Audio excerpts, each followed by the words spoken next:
The first sound I remember from that day wasn't the pastor's final prayer or the soft weeping of our neighbors. It was the unnatural crunch of tires on the gravel road leading up to the family cemetery, a sound far too aggressive for a place of rest. I stood there, my 68-year-old bones feeling every bit of the November chill, clutching the single Texas rose I was about to lay on my husband's casket. For 7 years, my son, Kevin, had wrapped our lives in a shroud of absolute silence. No calls, no letters, not even a text on Christmas. Now, at my husband Bob's funeral, he chose to make his return. A sleek, black sedan, the kind you see in movies right before something terrible happens, slid to a stop. It looked alien against the rugged backdrop of the Texas hill country, a landscape Bob and I had poured our souls into for nearly 50 years. The driver's door opened, and Kevin emerged. He was thinner, his face pale and tight, wearing a suit so black it seemed to absorb the weak afternoon light. He looked like a vulture, circling a fresh kill. But he wasn't alone.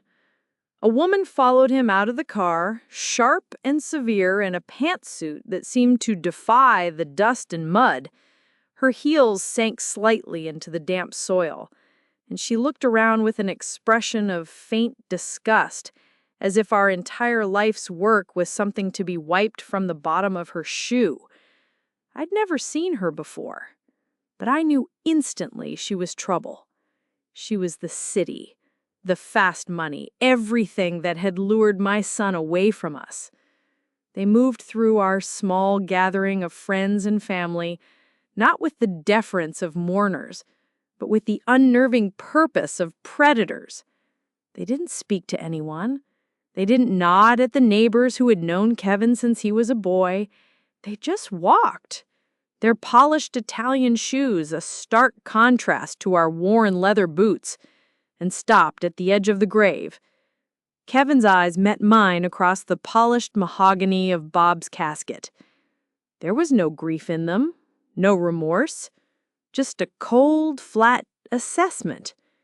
He gave a slight, almost imperceptible nod. It wasn't the greeting of a son to his grieving mother. It was the signal of a business partner.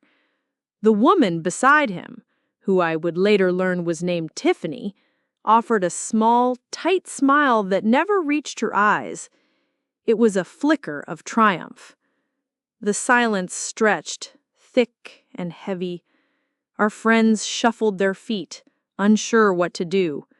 The pastor cleared his throat. It was then that I knew. He hadn't come for a reconciliation. He'd come to collect. This story is about that day and the war that followed. It's about how my son, the boy I raised to love this land, came back to try and tear it all down, to steal his father's legacy right from under his grave. And it's about what a 68-year-old woman will do when she's pushed too far. Before we get into the heart of it, I'd love to know where you're all watching from. It's a comfort to me, sitting here telling my story, to imagine you all in your homes. Let me know in the comments what city or country you're in and what time it is for you right now. It makes the world feel a little smaller. Okay, let's get back to it. He stood there, a stranger in his own home, and waited for the final amen. He didn't touch the casket. He didn't offer a word. He just turned to me, his eyes as cold and hard as river stones. And that's when the next phase of his plan began. What he did next, right there in front of everyone, was an act of pure desecration. As the last echo of the pastor's prayer faded into the sprawling Texas sky, Tiffany stepped forward. She carried a thick leather portfolio. It wasn't a condolence card. She opened it with a theatrical flourish and handed me a sheaf of papers. The top page was emblazoned with the name of a high-powered Austin law firm. "What is this?" I asked, my voice barely a whisper. My hand trembled as I took the documents. The paper felt cold, hostile. It was Kevin who answered, his voice devoid of any emotion, as if he were discussing a business transaction. "It's my legal claim," he said, loud enough for our stunned neighbors to hear. "I'm contesting the estate." A collective gasp went through the small crowd. My sister Mary put a protective arm around my shoulder. I looked down at the papers, my eyes scanning the dense legal jargon. Words leapt out at me. Sole heir, intestate succession, 50% stake. He was demanding half of everything. The Lone Star Legacy Ranch? The 800 acres Bob and I had bled for? The herd of prize-winning cattle we'd spent decades breeding? The equipment, the barns, our home? Our entire life, aging in the Texas sun, he wanted to cleave it in two. "You can't be serious," I breathed, looking up at my son. "Kevin, your father is right here." I gestured toward the casket, my heart shattering into a million pieces. "We haven't even laid him to rest." "Business is business, Mother," he said, the word mother sounding like an insult on his lips.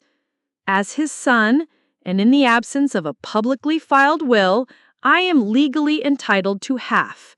That's my share. It's my birthright." Tiffany chimed in, her voice as smooth and cold as steel. "We're prepared to be very reasonable, Eleanor. We can have our people appraise the assets and draw up a buyout offer. It will be much cleaner for everyone."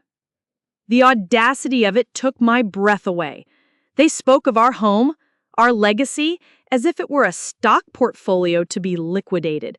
They saw the rows of ancient oaks, the creek where Kevin learned to fish, the barn where Bob taught him to ride, and they saw only dollar signs.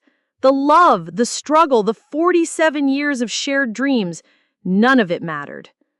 I felt the blood drain from my face. The world seemed to tilt on its axis. All I could hear was a loud ringing in my ears. I saw the shocked faces of my friends, the pity in their eyes. This was a public humiliation, orchestrated by my own child. He didn't just want the land. He wanted to strip me of my dignity, to show everyone that he was the one in control now. He wanted to prove that my father's love, and mine, was worthless compared to the power of a legal document. I clutched the papers to my chest, the sharp edges digging into my skin. I looked at the hole in the ground, the final resting place for the love of my life, and then back at the son who was desecrating his memory. The grief I had been holding back threatened to consume me, but something else rose with it. A cold, hard knot of anger. He had expected tears. He had expected a grieving widow to crumble. He had never imagined I would fight back. But they both had miscalculated. They had no idea what I was truly made of, and they certainly didn't know that this wasn't the attack he had launched against us first. The war hadn't started today at the graveside. It had started a week earlier, in the dead of night, with an act of cruel sabotage that I now suspect had my son's fingerprints all over it. Before the shock of the funeral, there was the shock of the stampede. It happened a week before Bob's memorial service, just 2 days after the heart attack that took him from me. I was already numb with grief, walking through the days in a fog, when a midnight call from our ranch hand, Miguel, jolted me awake. "Ellie, you need to get down to the south pasture." "Now," he'd said, his voice tight with a panic I'd never heard in his 30 years with us. "It's the herd. They're out." I threw on a coat over my nightgown and drove the truck down the dirt road, my headlights cutting through the inky blackness. The scene that greeted me was pure chaos. Dozens of our best cattle, the core of our breeding stock, were scattered across the county road, their eyes wide with terror. A few lay motionless on the asphalt, victims of the late-night traffic. The air was filled with the sound of panicked bellowing and the distant wail of sirens. Miguel was there, his face grim, trying to corral the frantic animals with the help of a couple of sheriff's deputies. "The fence," he said, pointing with a flashlight toward the far end of the pasture. It wasn't a storm. It wasn't a coyote. I followed him, my boots sinking into the mud. He shone the light on the fence post. The high tensile wire, which could withstand the force of a charging bull, had been cut. It wasn't frayed or broken. It was a clean, precise snip right through the middle. I've been fixing fences on this ranch since before Kevin was born, Miguel said, his voice low and angry. Animals don't do this. A tree branch doesn't do this. This was done with bolt cutters, Ellie. Someone did this on purpose. At the time, my grief-addled brain couldn't process it. Who would do such a thing? We didn't have enemies. Our neighbors were our friends. It felt like a senseless act of vandalism, a cruel twist of fate in the worst week of my life. We spent the rest of the night and most of the next day rounding up the cattle. In the end, we lost nearly 20 head, a financial blow that would have crippled a smaller operation. The insurance would cover some of it, but it couldn't replace the years of work, the specific bloodlines we had cultivated. It was a devastating loss, on top of the ultimate loss. I had pushed the incident to the back of my mind, another tragedy in a sea of them. But now, standing at Bob's grave, looking at the cold ambition in Kevin's eyes and the predatory smile on his girlfriend's face, the pieces clicked into place with horrifying clarity. The timing wasn't a coincidence. It was a strategy. They wanted to weaken me, to hit me when I was at my most vulnerable.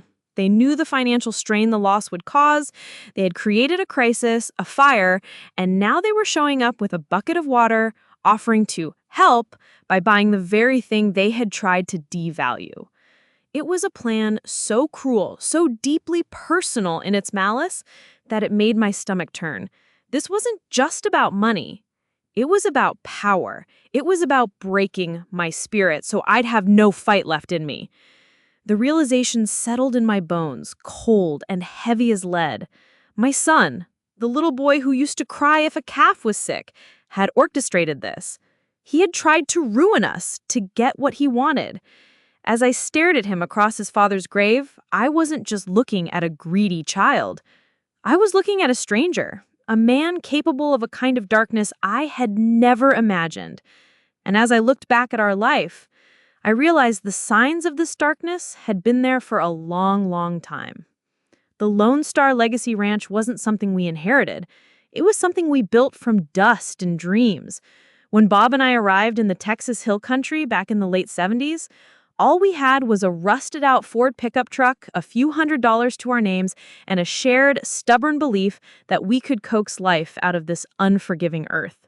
He was a boy from a family of cotton farmers with a love for cattle, and I was a girl who had fallen in love with him and his crazy dream. Our first home was a tiny, dilapidated farmhouse with windows that rattled in the wind.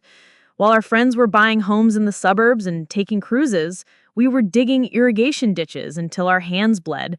While they were climbing the corporate ladder, we were studying soil reports and praying for rain. We mortgaged our future on a weather report and a prayer, pouring every cent we earned back into the land. I remember the day we bought our first 10 head of cattle. Bob stood there, his hands on his hips, a proud grin on his face as he watched them graze. "This is it, Ellie," he'd said, his voice thick with emotion.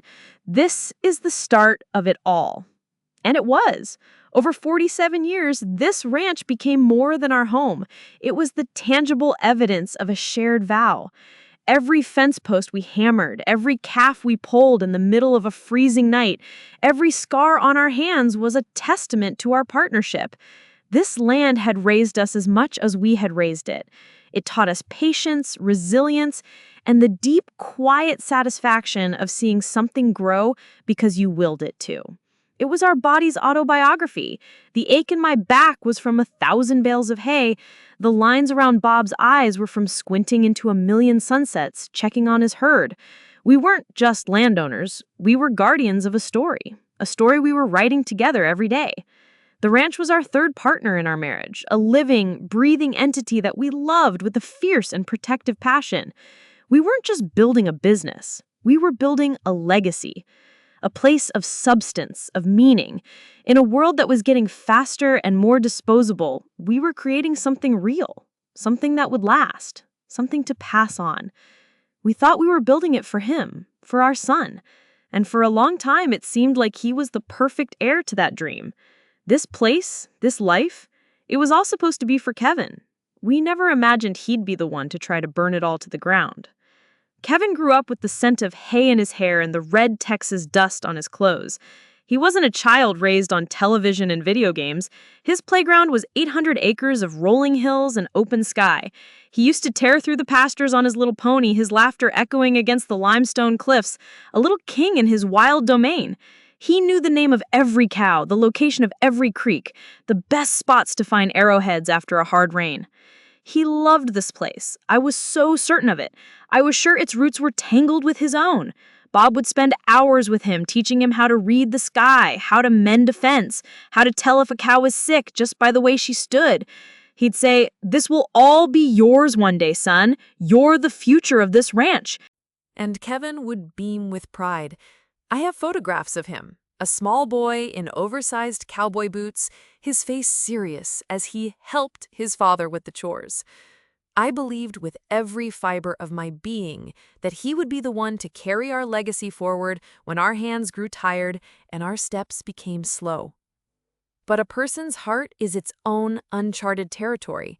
The change was gradual, almost imperceptible at first. In his teenage years, the ranch became a chore, then a burden. His friends had cars and weekend parties in Austin. He had fences to mend and cattle to feed. The city, with its glittering lights and promises of fast money, began to beckon. He started calling the ranch "your project," as if he were a visitor in his own life. He left for college in Austin on a partial business scholarship and never truly looked back. He treated the land not as a cradle, but as a cage he'd finally escaped. He'd come home for holidays, smelling of cologne instead of hay, wearing clothes that weren't meant for work, his hands soft and uncalloused. He'd talk about startups, venture capital, and digital platforms, a language that felt alien in our rustic home. Bob, ever the optimist, would say, "Let him go, Ellie. He needs to find his own way. The land will call him home." For years, I clung to that hope like a vine to a trellis. I kept his room pristine, his favorite brand of coffee aging in the pantry. Then came the night that shattered everything.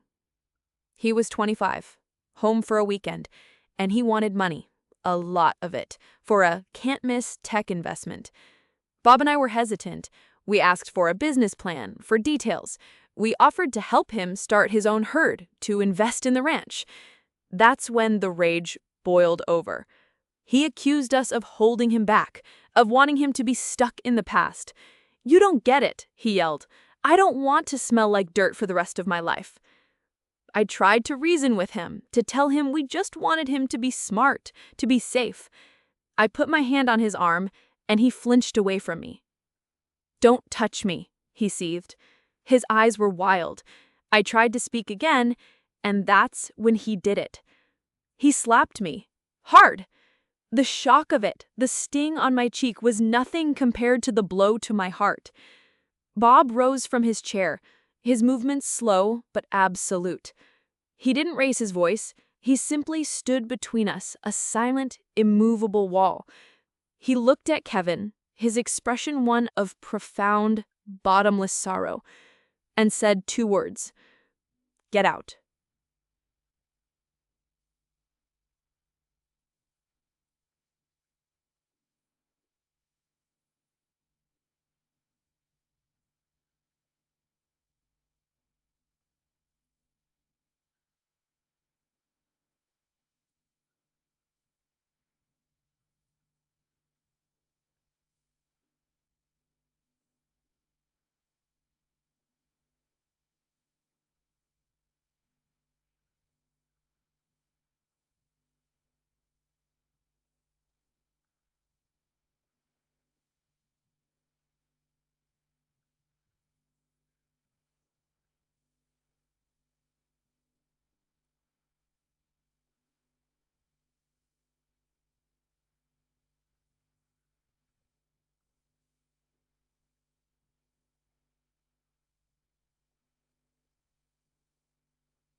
I sat across from his large oak desk, the legal papers from Tiffany spread out between us.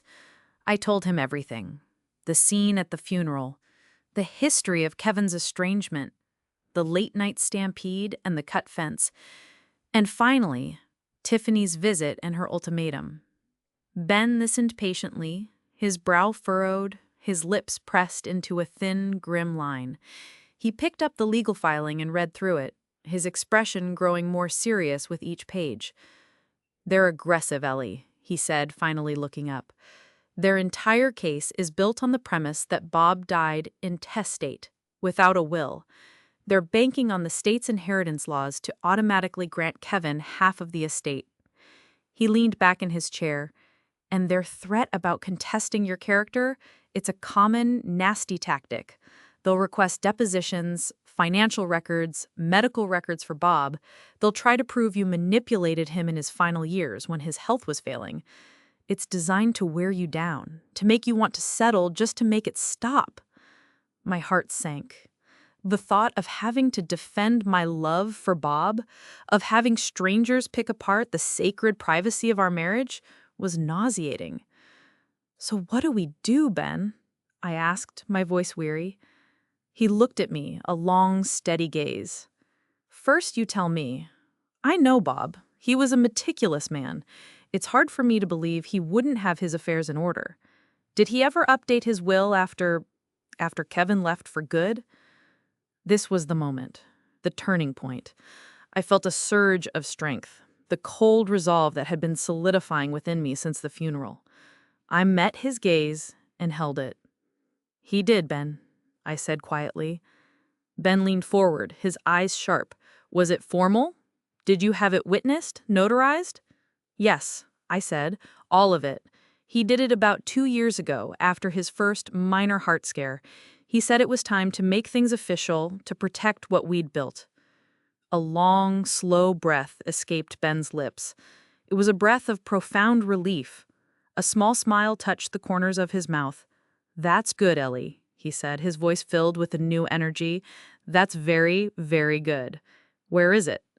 I pictured it clearly, lying in the cool, dark stillness of our fireproof safe. "It's at home," I said, "tucked behind our marriage certificate." "Then go get it," Ben said, with a determined look on his face. "This document changes everything. They've built their entire war on a foundation of sand. We're about to show them what happens when the tide comes in." I left his office feeling a glimmer of hope for the first time in days. The fight wasn't over, but now I knew I had the weapon I needed to win it. Or so I thought. The will itself held a truth that was both a relief and a heartbreak. Driving home through the rolling hills, my headlights cutting ghostly tunnels through the evening mist, I didn't feel triumphant. I felt a profound sadness. This wasn't how it was supposed to be. I shouldn't have been driving home to unearth a legal document to use against my own son. I should have been at home with Bob, sharing a quiet dinner, the comfortable silence of our long marriage filling the space between us. Back at the ranch, the house was silent except for the ticking of the old grandfather clock in the hall. I walked into our study, the room that was more Bob's than mine, filled with his books on agriculture and history. I knelt before the large, framed portrait of us on our wedding day, a picture of 2 kids with nothing but each other and a crazy dream. Behind it was the wall safe. My fingers, stiff with age and arthritis, fumbled with the combination. With a heavy clunk, the door swung open. The air inside smelled of old paper and history. There it was, a simple, manila envelope with a single word written on it in Bob's familiar, steady script. Will. I pulled it out. My hands were surprisingly steady now. Inside was a single folded sheet of legal paper. It was handwritten. Bob had always preferred the personal touch. I unfolded it and read the words I hadn't seen in 2 years. "I, Robert Hayes, being of sound mind and body, do hereby declare this to be my last will and testament." The legal language was clear, but the intent was what mattered. He outlined his wishes for his burial, his desire to be laid to rest on the land he loved, and then came the final, crucial paragraph. All the rest, residue and remainder of my estate, both real and personal, of whatever nature and wherever situated, including my full ownership of the Lone Star Legacy Ranch, its land, buildings, equipment, and livestock, I give, devise, and bequeath to my beloved wife, Eleanor Hayes. I read it again and again. My eyes scanned the page, searching for a name that wasn't there. Kevin's name was not mentioned, not once, not as a beneficiary, not as an exclusion. He had simply been erased. It was as if in the final legal telling of Bob's life, his son had ceased to exist. I remembered the day he wrote it. He'd sat at this very desk, the pen heavy in his hand. The quiet pain in his eyes was palpable. He couldn't bring himself to disown his son aloud, to speak the words of banishment. But his pen had done what his voice could not. It was a final, silent act of a father whose heart had been broken too many times. Holding that piece of paper, I didn't feel the surge of victory I had expected. I felt a deep, profound hollowness. This document was proof of my legal standing, but it was also a tombstone for Bob's hope. The final admission that the son he adored was lost to him forever. This wasn't how I had envisioned protecting our legacy. This felt like a tragedy, a family story ending not with a comma or a period, but with a brutal excision. I sat there for a long time, the will resting in my lap. This would win the court case, Ben had said, but Tiffany's threat still echoed in my ears. They would get ugly. They would drag his memory through the mud. Was there another way? A better way? As I went to put the will back, my hand brushed against a stack of old journals in the drawer beneath the safe. And suddenly I knew. The will wasn't my only weapon. It might not even be my best one. Those journals were my secret heart. Page after page of notes on the ranch, letters I'd written to Bob but never gave him, and entries about Kevin's childhood. My fingers, guided by memory, flipped through the worn pages to a specific entry dated 7 years ago. The night he slapped me. The night he left. My handwriting was shaky. The ink slightly blurred in places, as if from a fallen tear. November 12th. Kevin came home tonight. Not for us, but for money. He yelled. He said things about Bob and me, about this life that felt like stones being thrown. When I tried to calm him, to touch his arm, he hit me. The sound of it seemed to echo in the quiet of the house. But it was the look in his eyes that I will never forget. It was not anger. It was nothing. A void. As if the boy we raised was gone and a stranger was wearing his face. Bob didn't yell back. He just told him to get out. The sound of his sports car tearing down our gravel road was the sound of a final, clean break. Hope died tonight. I am writing this down because I need to remember this feeling. The feeling of a door not just closing, but locking from the other side. Reading it again sent a chill down my spine. I had documented the death of hope that night. My mind started working, the gears turning with a new and sudden clarity. The will was my shield, but this was my sword. I kept digging. In a file cabinet marked Ranch Business, I found the folder from the stampede a week ago. Inside was the official sheriff's report, noting the suspicious nature of the cut fence. There was a report from the insurance adjuster, valuing the lost cattle at over $50,000. And there was a small plastic bag containing the photograph Miguel had taken with his phone, a clear, close-up shot of the clean snip in the high-tensile wire. Evidence. I laid it all out on Bob's desk. The handwritten will, the scanned page from my journal, the sheriff's report, the insurance claim, the photograph. It was a mosaic of my son's betrayal, a story told in documents and heartache. This was the ammunition Ben needed. We could go to court and not only defend our position, but go on the offensive. We could countersue for damages. We could expose the sabotage. We could prove a pattern of malicious behavior. We could destroy him. But as I looked at the pile of evidence, that hollow feeling returned. Winning in court this way would mean making all of this public. It would mean airing our family's dirtiest laundry for the world to see. It would mean branding my son, the same little boy who once brought me bouquets of wildflowers from the pasture, as a criminal. It would be a victory, but a bitter, poisonous one. It would forever define our family's story by its ugliest chapter. I sat back in Bob's worn leather chair, the scent of him still lingering in the room. What would he do? Bob was a fighter, but he was also a builder. He never took joy in tearing things down. He always looked for a better way, a smarter way. And then, like a sunrise breaking over a dark horizon, an idea began to form in my mind. It was a wild, audacious idea. A way to protect the ranch not just from Kevin, but from everyone. A way to win the war not by destroying my son, but by making the battlefield itself disappear. It was a move he and his Barracuda girlfriend would never see coming. A way to honor Bob's legacy in a way that was bigger than a court case, bigger than our family feud, bigger than even the ranch itself.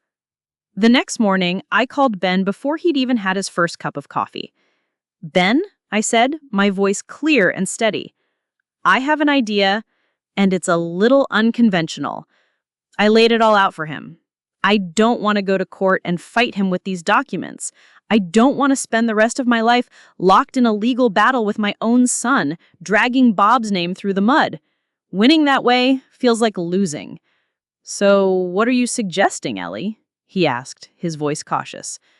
"I'm suggesting we take the prize off the table completely," I said. I took a deep breath. "I want to put the ranch into a conservation trust, a legacy trust." There was silence on the other end of the line. I could almost hear him processing it. A conservation trust, or land trust, would legally remove the ranch from the realm of private inheritance. Its ownership would be transferred to a nonprofit entity, the trust, with a legally binding mission. That mission would be to preserve the land, to protect it from development, and to use it for educational and conservation purposes. It could never be sold. It could never be broken up. It would belong to a mission, not a person. "Ellie," Ben started, sounding hesitant, "that's a permanent decision. You understand that, right? You wouldn't be able to sell it even if you wanted to. It would no longer be your personal asset." "It was never just an asset, Ben," I said firmly. "It's a legacy. This isn't about me. It's about protecting what Bob and I built for the next 100 years, not just the next legal battle.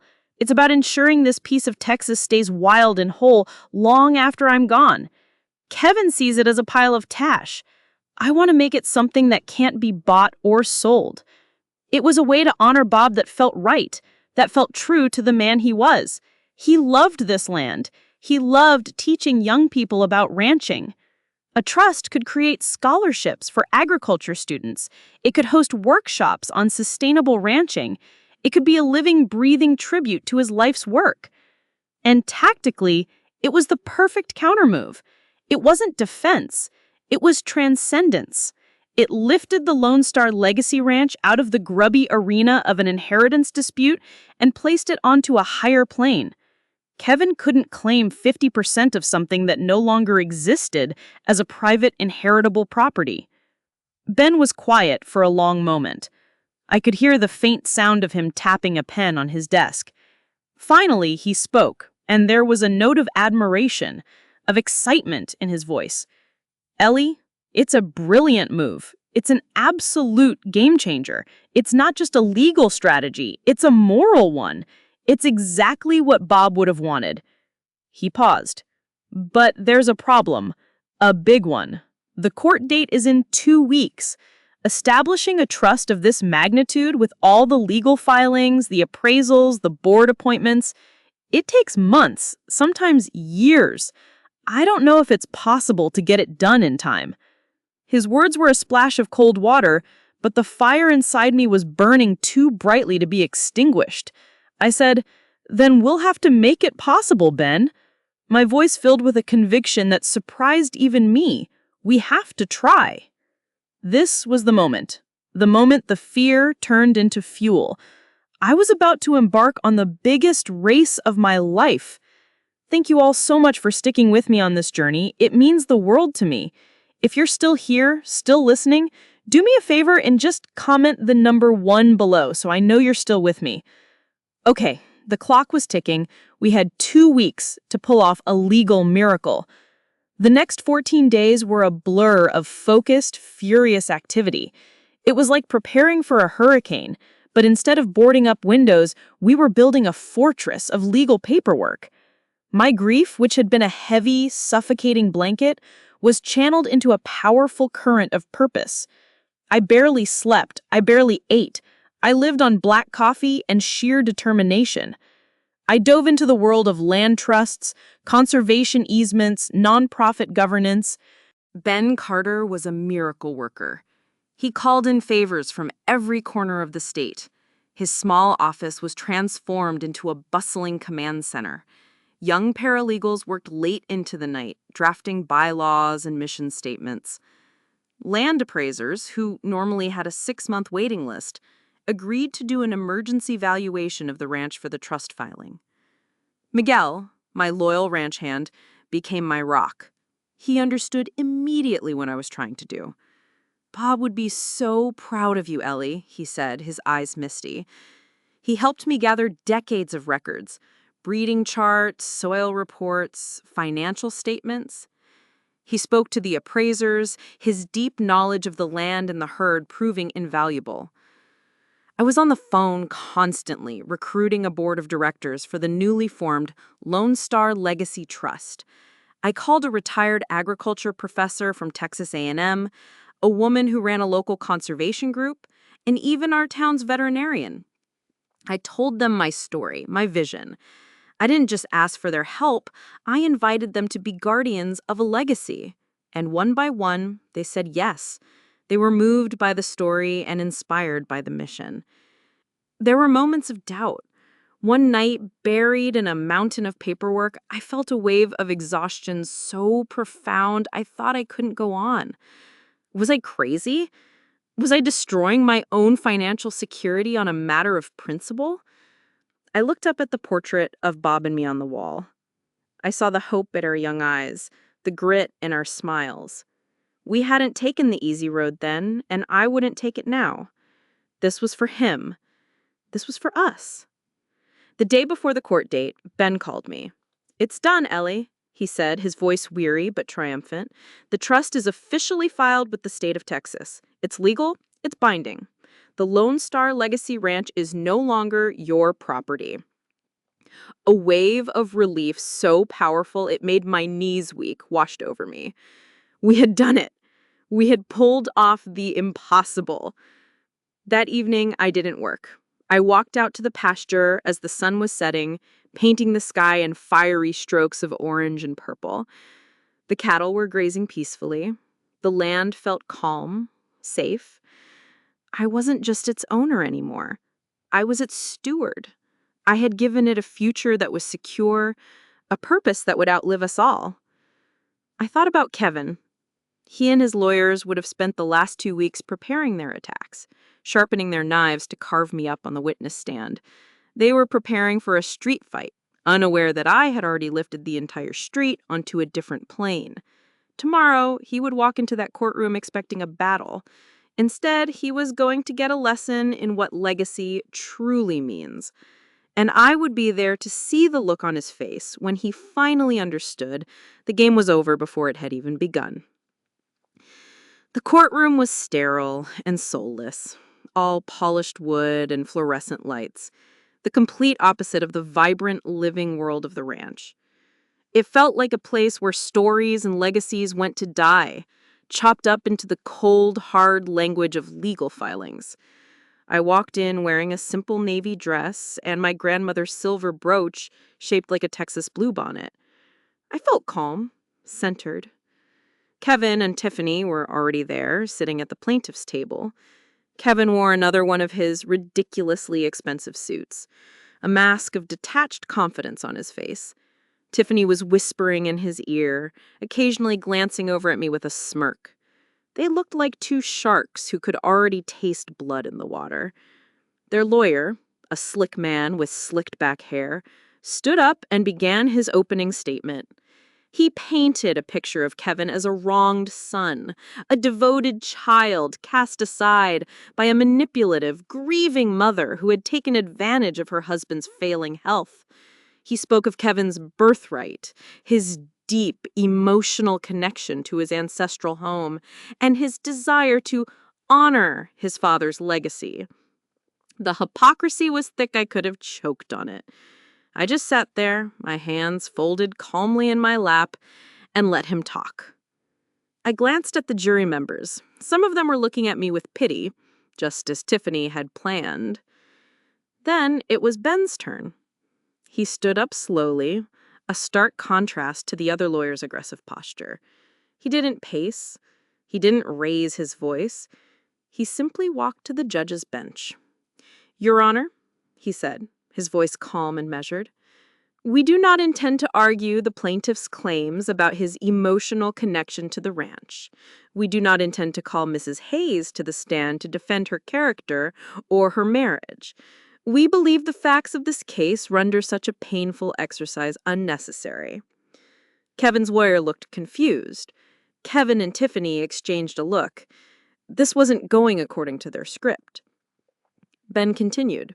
"Your Honor, the plaintiff's entire case rests on the legal principle of intestate succession, claiming a right to a portion of Mr. Robert Hayes's private estate. However, the primary asset in question, the Lone Star Legacy Ranch, is no longer part of that private estate." He placed two documents on the judge's bench. "Your Honor, this is the official, notarized last will and testament of Robert Hayes, leaving his entire estate to his wife, Eleanor Hayes. And this," he said, placing the second thicker document beside it, "is the official certificate of incorporation for the Lone Star Legacy Trust, filed with the state of Texas yesterday.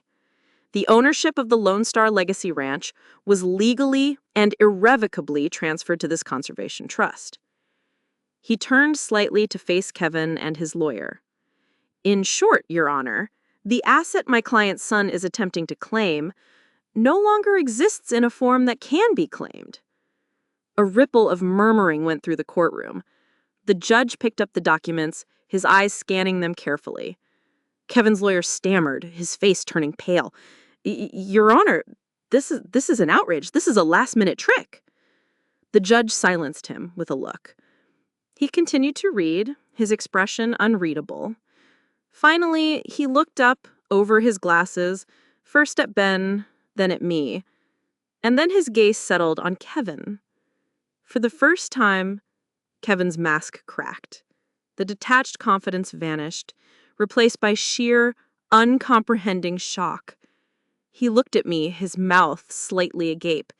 He expected tears. He expected a bitter fight. He expected a negotiation he could win. He had never, in his wildest, most arrogant dreams, imagined I would simply burn the map. He had come to fight for a piece of the pie to only find out the entire pie had been donated to charity. The judge cleared his throat. "Based on these documents," he said, his voice booming in the silent room, "it appears the asset in question is, in fact, outside the purview of this inheritance dispute. Case dismissed." The gavel came down. With a deafening crack, it was over. We left the courthouse without a word. Ben walked me to my truck, his hand resting gently on my shoulder. It wasn't a celebration. It was a quiet acknowledgement of a war ended and a life irrevocably changed. As I drove away, I caught a glimpse of Kevin and Tiffany in my rearview mirror. She was yelling at him, her face contorted in fury. He just stood there, looking lost and small against the imposing stone columns of the courthouse. I felt nothing. No pity, no triumph. Just a vast, quiet emptiness. That night, for the first time since Bob died, I slept with the windows open. The wind moved through the old farmhouse, and it felt not like a haunting, but a cleansing. 2 weeks later, an envelope was tucked into my screen door. No stamp, just my name scrawled in Kevin's slanted, rushed handwriting. It wasn't an apology. It was a tirade, a multi-page explosion of shock and fury. He said I had stolen his future, that Silas would have never wanted this. He used my husband's formal name, a final, petty twist of the knife. He admitted in a torrent of self-pity that he and Tiffany had taken out a massive, high-interest loan against his expected inheritance to fund a lavish lifestyle and a risky new venture. They were now facing financial ruin. "You had no right," he wrote. "That ranch was my safety net. It was my birthright. You didn't just disown me, you destroyed me. You burned the last bridge between us. I hope you're happy, alone with your dirt and your cows." I read the letter once, folded it neatly, and placed it in a drawer. The anger was his to carry now, not mine. I had protected the only thing left in our family that hadn't been poisoned by it. Life on the ranch began to change, to breathe again. The Lone Star Legacy Trust came alive. We hosted our first group of agriculture students from the local community college for a weekend workshop. Watching their young, eager faces as Miguel taught them how to vaccinate a calf, I felt a spark of the old joy return. This was legacy. This was real. The board of directors helped me organize workshops on sustainable ranching and water conservation. We started a small scholarship fund. The ranch was no longer a private fortress of grief, but a vibrant, open place of learning and growth. It was healing, and in doing so, it was healing me. I went up to the attic one afternoon and found a tin box of Kevin's childhood drawings. Stick figure cowboys on lopsided horses, a big smiling sun beaming down on a field of scribbled cattle. I looked at them for a long time. The boy who drew these pictures was a ghost, a memory from a different lifetime. I closed the box and put it away. It was time to let the ghosts of the past rest. I thought that was the end of the story. I thought I would live out my days as the quiet steward of Bob's trust, that the silence from my son would now be permanent. I was wrong. The story had one more chapter, one I never saw coming. It was late the following winter, the ground hard with frost and the trees bare against a gray sky, when I heard the sound of an unfamiliar engine sputtering up the drive. It wasn't a sleek sedan. It was an old, beat-up work truck, its fenders rusted and its engine coughing like a sick old man. I looked out the kitchen window, and my heart skipped a beat. It was Kevin. He got out of the truck and just stood there for a moment, looking at the house. He looked haggard, a shadow of the arrogant man who had stood in the courtroom. His expensive suit was gone, replaced with a worn jacket and muddy jeans. The swagger was gone, his shoulders slumped in defeat. He couldn't seem to meet my eye. He walked slowly up the porch steps and knocked softly on the door. I opened it, and we just stood there in the cold, the silence stretching between us. "I dropped the appeal," he said finally, his voice barely a whisper. He looked at his feet. "Tiffany left. Took what little was left. The business failed. I lost everything." He finally looked up at me, and his eyes were hollow, empty of the fire and fury they once held. He said, "I'm broke," the words hanging in the air like frozen breath. He took a shaky breath. "I was wondering, is there any work? Anything at all? I'll do anything." I thought of the shattered trust. I thought of the lawsuit, the sabotage, the years of silence, the venom in his last letter. 1,000 justifiable reasons to say no, to close the door and leave him out in the cold he created for himself flooded my mind. But then I looked at him, really looked at him, and I saw the ghost of the boy who loved this land. I saw the lost child beneath the broken man. I didn't offer him pity. I didn't offer him comfort. I offered him the one thing the ranch always offered: hard work. I pointed toward the north pasture. A whole section of fence posts needs to be replaced before the ground freezes solid. The tools are in the barn. Pay is minimum wage. You start now." He just nodded, a flicker of something, relief, gratitude, in his tired eyes. He turned without another word and walked toward the barn. He started showing up every morning at sunrise. He did the hard, thankless jobs without a word. He shoveled manure. He cleaned the gutters. He sharpened the tools. The student volunteers watched him with suspicion, but I offered no explanation. He was just another hand. One evening, he asked me about his father's last days. It was the first time he'd said his name with anything other than anger. I told him the truth, that it was peaceful, that he died here on his land as he'd always wished. There was no grand reunion, no tearful moment of forgiveness. But one night, after a long day of work, he stayed for dinner. We ate in silence at the big kitchen table, the only sound the quiet ticking of the old clock. It wasn't a comfortable silence, not yet, but it wasn't a hostile one either. It wasn't closure. It was something more fragile and perhaps more real. It was a beginning. I've learned that some things, when they are shattered, cannot be perfectly repaired. But they can be repurposed. The land is safe now. Its story will continue, tended by new hands and by old hands finding their way back home. And I, its guardian, have finally found my peace, not in holding on, but in transforming what was broken into something that could grow. Thank you so much for listening to my story. It wasn't easy to tell, but it feels right to share it. If it moved you, I'd be so grateful if you'd like this video and subscribe to the channel for more true stories. More importantly, I want to hear from you. What did you feel as you listened? Have you ever had to make a choice between your family and your principles? There's so much wisdom in our shared experiences, so please share your thoughts in the comments below. Take care of yourselves and each other.